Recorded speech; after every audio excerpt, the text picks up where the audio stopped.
And I think that that's where like a lot of pushback from the merchants was coming to Visa around this. Was there was so much confusion around what the real number was going to have to be for us. I think it's more important than ever right now to be a little bit less egocentrical when you're a merchant and not think about yourself, but think about your acquire relationship, right?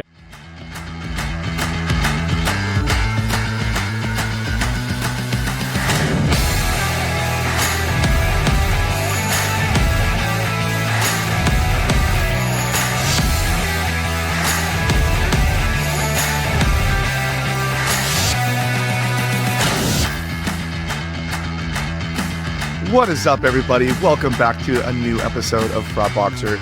Today, we are going back. We're going back to everybody's favorite topic, and that's VAMP. Today is actually, while we're recording this, October 1st. So today is Enforcement Day. This is the day when everything boils down to what have you done and what are you going to be doing going forward, because now you got to start paying, you got to start monitoring for real, and you got to start really taking those actions. So to help us sort out what has changed over the last few months, because a lot has changed, and what you need to be doing and what you really need to be watching out now that it's the time, I got Bart Chapovsky from Chargeback Help back again to sort it all out. He's the expert. He's the one. They're the ones that have been helping merchants all the last few months sort out what they need to be doing. So he's going to help us clear the air. So Bart, welcome back. Thank you, Jordan, and no pressure based on that. No pressure at all. You're the guy. You're like the guy. So no pressure at all. So let's do a quick little recap, if we could, just for a couple minutes. Let's talk about VAMP. Hopefully everybody, every session at every conference I've ever been to since this was announced has been about VAMP. I've done a couple myself. But what is VAMP for those that hopefully should know but might not know? And then we'll dive into kind of what has happened in the evolution of the VAMP program. And then we'll talk about tools. So if you could give us a quick recap of what VAMP is in your words, please. Yeah, of course. So VAMP at its core, the purpose of Visa releasing VAMP has been really to reduce cardholder friction, has been to push fraud out of the ecosystem, and to simplify the existing programs that Visa have to monitor disputes, chargebacks, and fraud. At its core, what it is, it's a consolidation of the Visa fraud monitoring programs and Visa dispute monitoring programs into one simple program that the acquirers and the merchants can adhere to. So Visa will take effectively all of the chargebacks, all of the disputes. They'll look at all of the fraud in one consolidated ratio.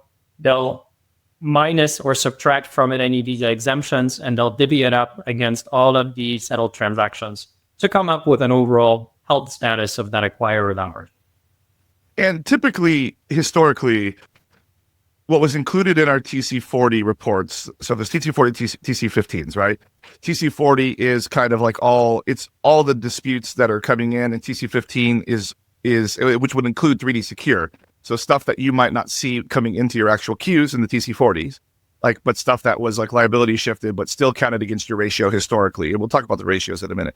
But TC15, which is your non-fraud disputes as well, are now included in that ratio, which wasn't in the past, right? Yeah, so TC40, just to clarify that, is your reported fraud.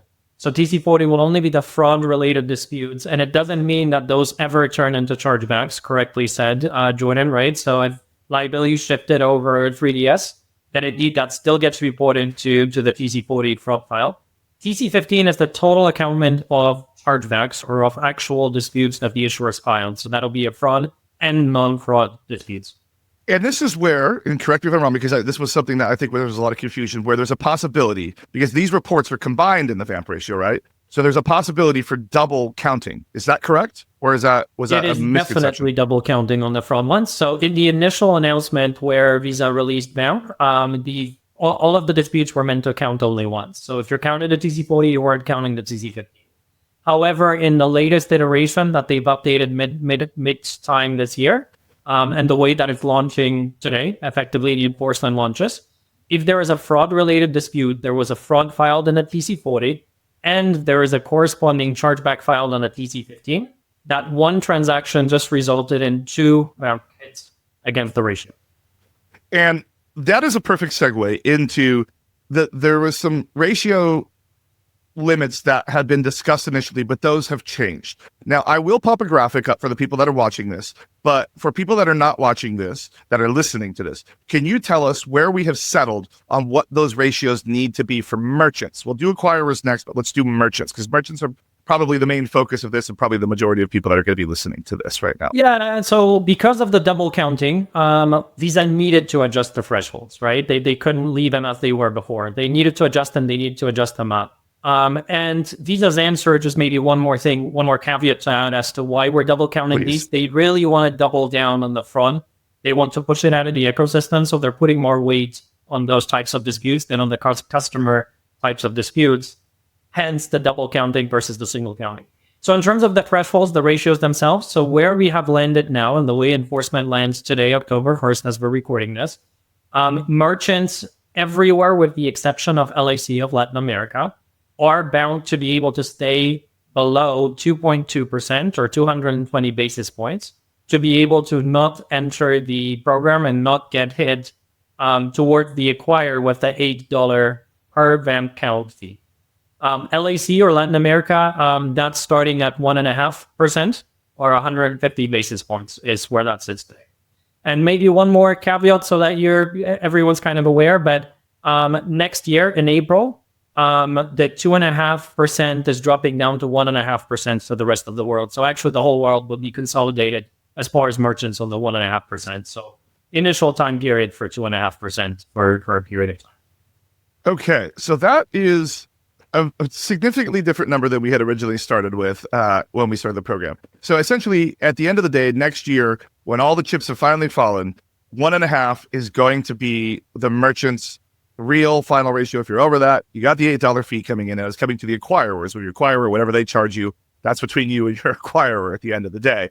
But 1.5%, which historically would seem like a generous number, but to your point earlier, double counting will affect that. So it depends on the vertical, right? So a generous number for a retail merchant, 100%. A generous number, for maybe a travel agency or maybe an airline. Not so much when you start looking at a subscription merchant. Some of the verticals naturally incur what's called a first party fraud or friendly fraud. Yes, they do. And I think that's really the miss, in my opinion, as to what was not accounted for in this VAMP program. So that is an excellent point, because by some of the network's own numbers, upwards 74%, especially on digital merchants, of fraud chargebacks are first-party fraud chargebacks. And we'll talk about a little bit of what could be done to lower this number, like your number at the end of the day next. But I do think personally and politically that this first-party fraud problem needs more attention and should be addressed more significantly than it has been, because it's something that's kind of running away with itself. And I don't want to go too far into that, because I could do a whole 40-minute rant on that alone. But I think that needs to be looked at and that needs to be addressed, because merchants are paying the ultimate price for something that they can't control, because when those transactions occur, everything looks right. It's the real person. I'll make one statement here, Jordan. I'll try to be as politically correct as possible, but this is Bart's opinion, right? So let's not get it out of that. But it is my opinion that the card schemes are always going to sway towards the right of the cardholder and the right of the merchant. 100%. If there is cardholder adoption of a Visa or of a MasterCard, the merchants have to accept that payment method.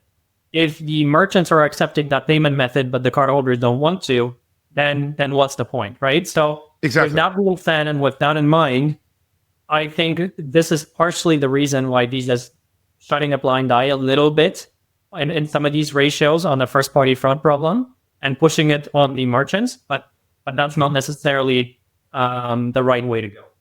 I agree. And you know what? We could sit here and riff all day going back and forth with ideas on how we could solve it. But let's talk about how they really gave us some tools to solve it while we can. So there are some things that we could do as merchants on our side. I am a merchant in my daily life.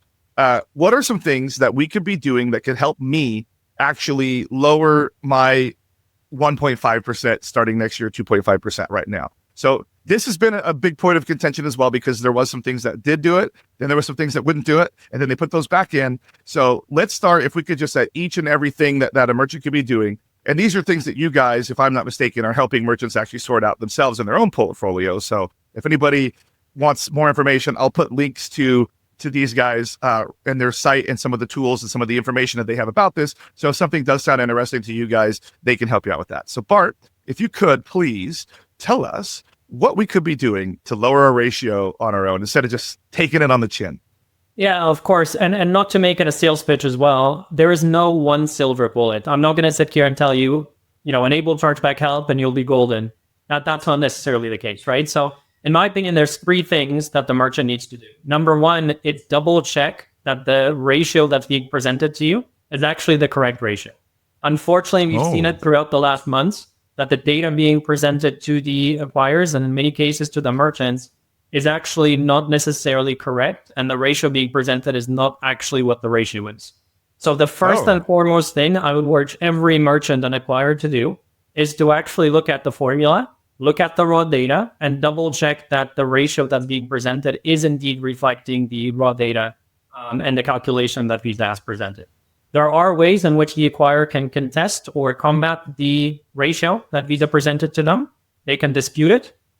So if there is an error, the acquirer has the ability to do that, right? So that was number 1 thing I would say. Hold on that one there. Is that, or because right now, like my acquiring partner that I use as my primary, it has a nice little VAMP section where they're just presenting a ratio. Now I'm a multi-mid merchant, so I have my VAMP ratio broken down, each one of my mids on there.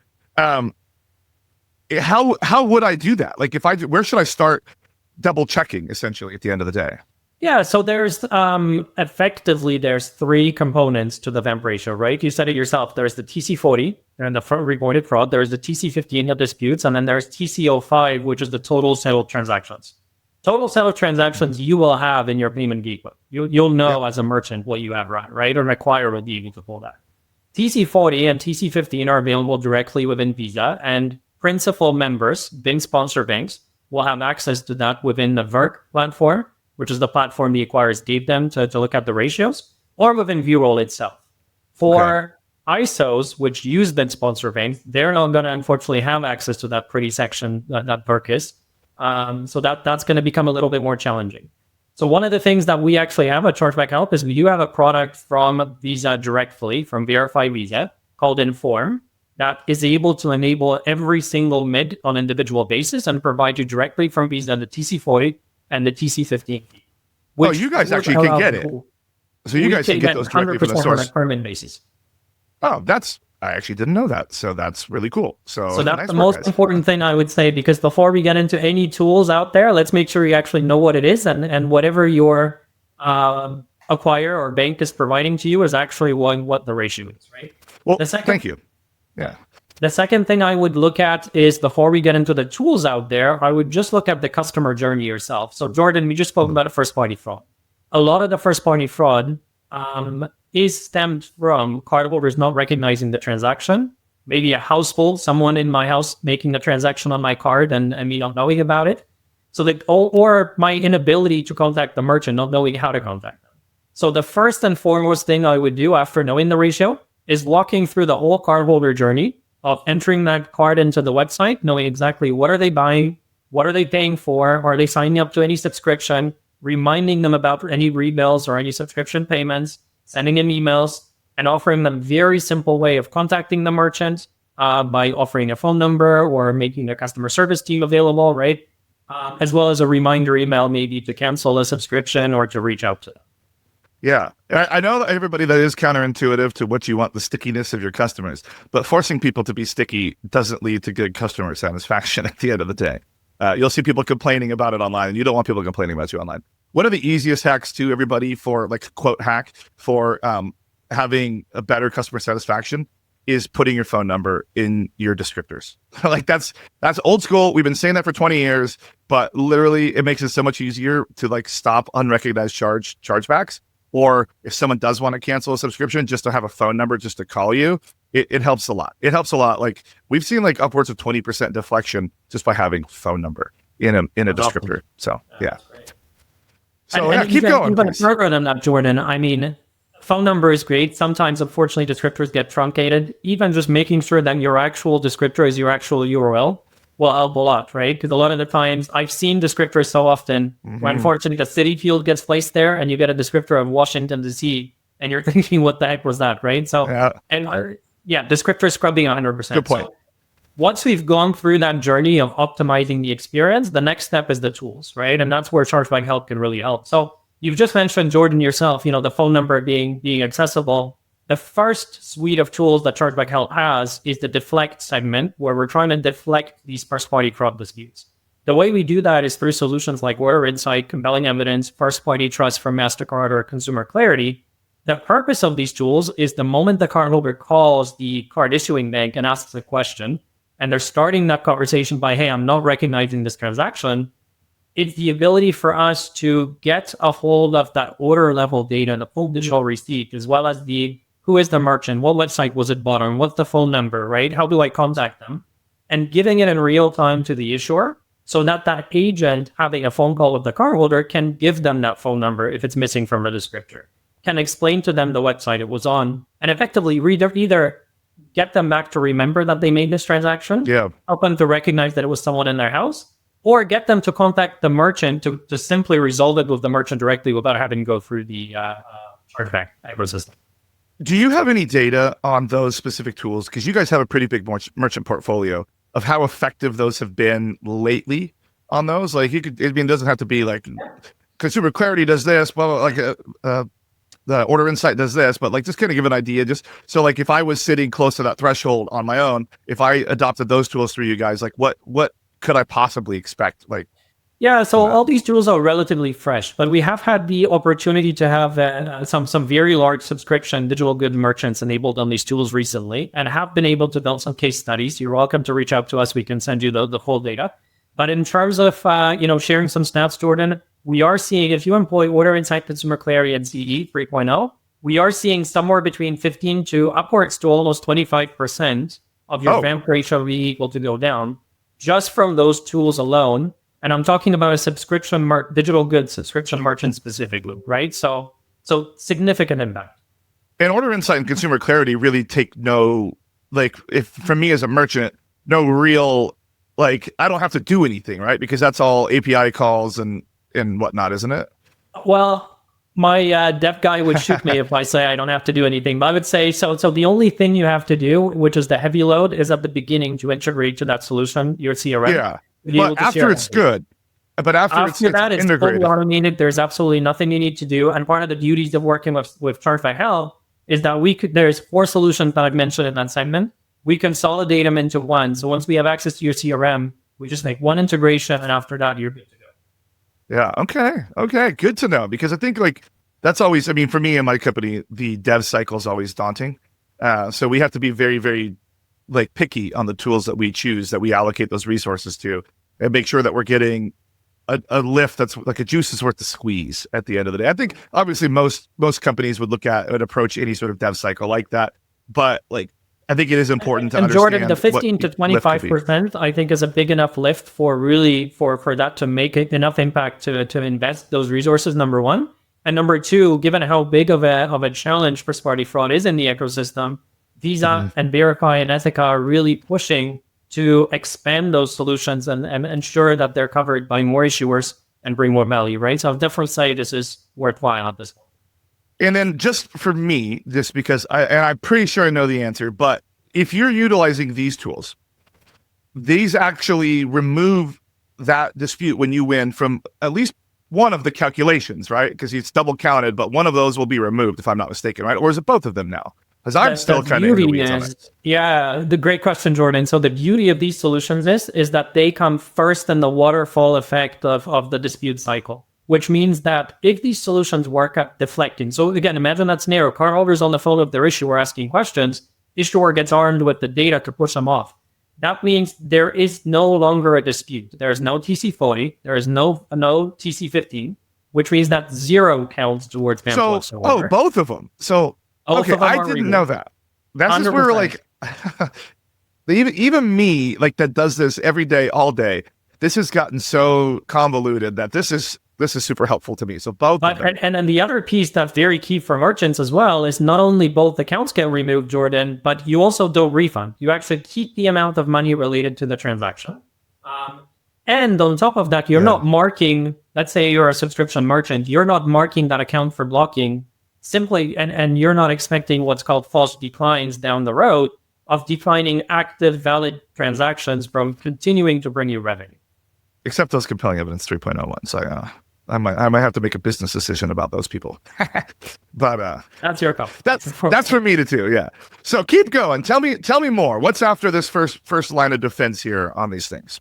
Yeah. So that's the first line of defense. Second line of defense, what's commonly known as alerts, right? So we call this the resolve segment simply because we want to resolve the dispute before it becomes a chargeback. But in this segment, you have the core solutions of RDR from Verify, CDRN from Verify, and ethical alerts. Those are the three key segments to these solutions.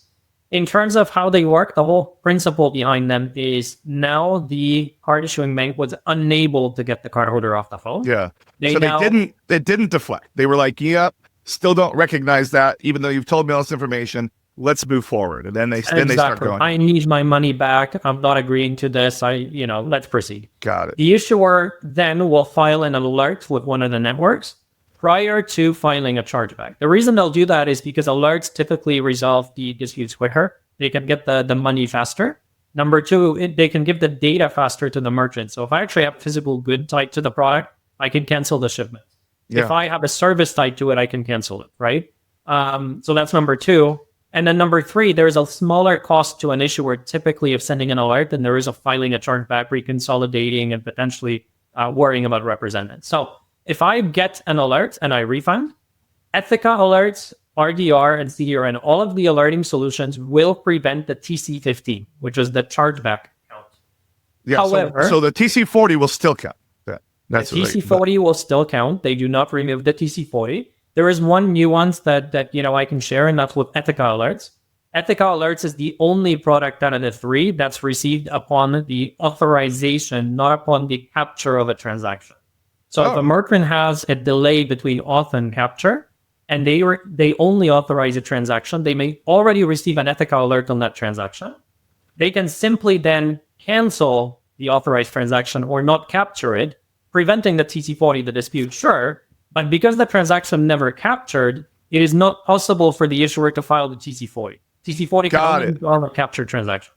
Okay, so that's for people that would do bulk settlements at night, not people that are settling in real time after the auth. Or so if they're okay, or if they're okay based on the service on the product itself to authorize today and capture in a day or two, simply to capture some of those cases and reduce their fraud.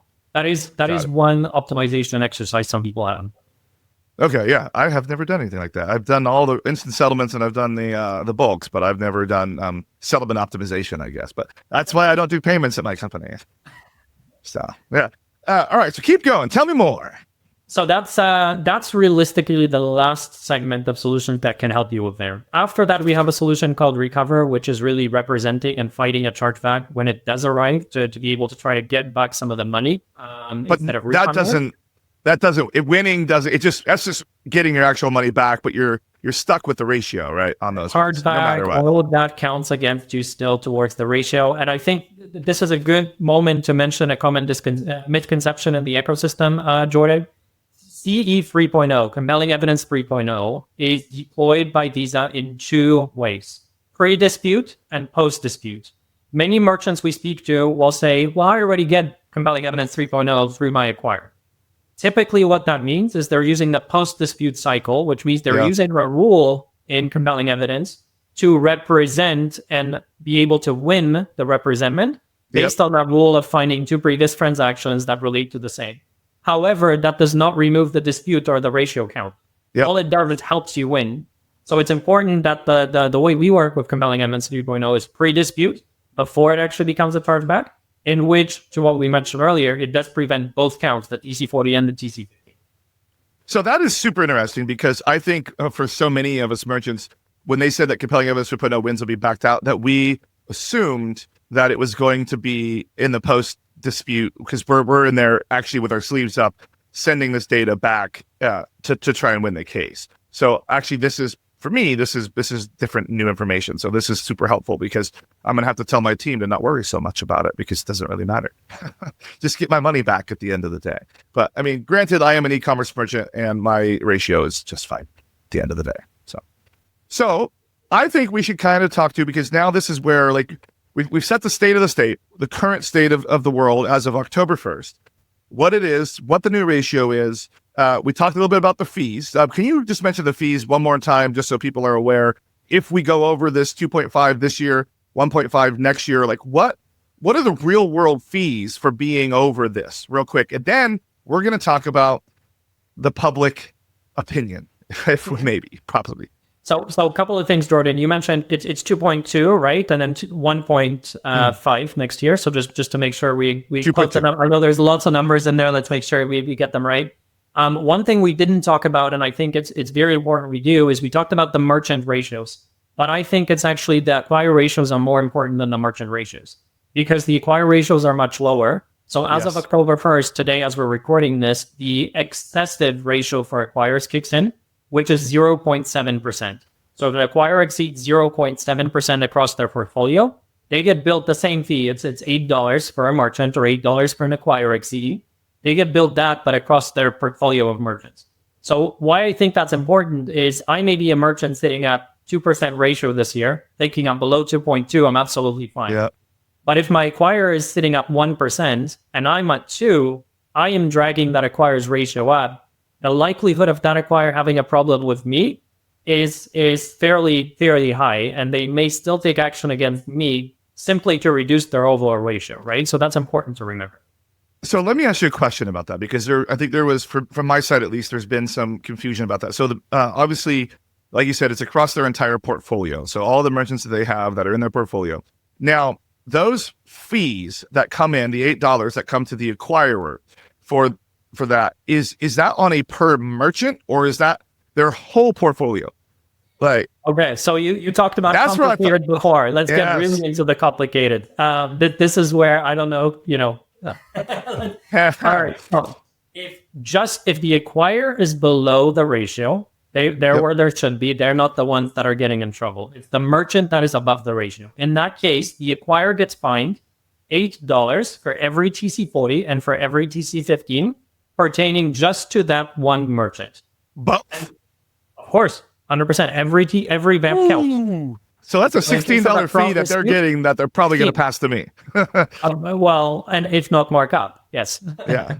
Come on, nothing's for free. Yeah, they're just going to pass it along. That's pass so along. In case of a fraud dispute, I may be charged $16 just for that one single transaction, right? With the markup on top of that from the acquirer. If I, as the acquirer, am exceeding my ratio, which for the rest of the year is 0.7, then I will never get double charged for the merchants that also exceed the 2.2. So there's no double charging. If I'm exceeding, the merchant thresholds no longer matter from a fee perspective. I just get charged for every merchant. Now, you've asked every merchant. There is a caveat to this. If I exceed the 0.7, that's the excessive ratio. Acquirers from January 1st next year will also be held accountable to the above standard ratio, which is 0.5. So the way the program is designed is if I exceed the 0.7 this year as an acquirer, I get billed for every TC40 and every TC15 for every merchant that exceeds the 0.5. Okay. So if I have a merchant in there, I have Amazon in there, right? That's very low risk, and they're definitely nowhere close to the 0.5. I will not get charged for that merchant. Okay, so it does break it down a little bit, but on a per merchant basis for them, but only if they're under this lower threshold. Okay. So acquire lower thresholds. Because I think that one of the things from that was coming up when we were at the Merchant Risk Council conference earlier this year was, are acquirers going to be punishing merchants that aren't under their overall threshold themselves, basically holding us to a higher standard than Visa was really going to hold us to? And I think that that's where like a lot of pushback from the merchants was coming to Visa around this. Was there was so much confusion around what the real number was going to have to be for us, because there was some early information that came out when this first was announced that was kind of incorrect, that was floating around for a while, and then that got cleared up. And then I think that was our worry, was great, we have this 2.2 and it's 1.5%, but acquirers are going to say, you really need to be less than 70 or less than 50. And so that gives me a little bit of that there's a little bit of wiggle room in there as long as the acquirers are doing their part. But it still doesn't solve for the fact that like any sort of merchant that's driving up that acquirer, if there's like those standalone merchants that are driving that up in those portfolios, are going to now, that wouldn't have historically been seen as high risk, are going to be classified as high risk now, and then potentially have a change requiring partnership. Yeah, at the so end of the day. These did address a couple of the nuances, right? So they looked at the biggest and the smallest, I would say. They looked at the biggest low risk merchants and say, hey, you shouldn't be punished if your acquirer happens to be over, right? That's where they addressed it with the spine aspect of it. They also added a segment saying that if any merchant is below 1,500 VAMP counts per month, they will also not be able to, as a standalone, that merchant exceed the ratio themselves. So if I'm a very small merchant, I'm just starting out online, I have a tiny bit of volume, then I'm not going to be able to exceed that 3.2% and get fined as well, right? There's a full caveat to that again, because, Because it's a Visa and it's VAMP.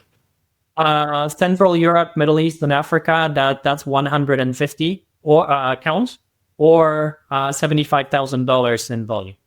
The rest of the world is 1,500. So it's important to know that. Okay. Now, you guys have a document, like we've been talking about a lot of numbers and a lot of things, a lot of caveats, a lot of nuances here. Now, you guys have a document that's coming out that people could go to and they can kind of click and scroll through, if I'm not mistaken, right? Can you tell us we have a VAMP guide. Absolutely. We have a VAMP guide coming out with all of this information. So as we just talked through it, there's a lot of caveats, a lot of numbers, a lot of nuances. We have a simplified version that's kind of an ebook that we're releasing in the next couple of days. So feel free to ping Jordan or hit up our website and be able to get that. Yeah, and then everybody that's watching, like I said, I will have a QR code that is on the screen right now that will be taking you right to that ebook. For people that are listening, because you're probably on your commute, I will have links for when you get to the office that you can click on in the description of this video that will take you to that ebook, so you can get all that information. And also, you can feel free to hit up Bart too, not just me, and ask for that information.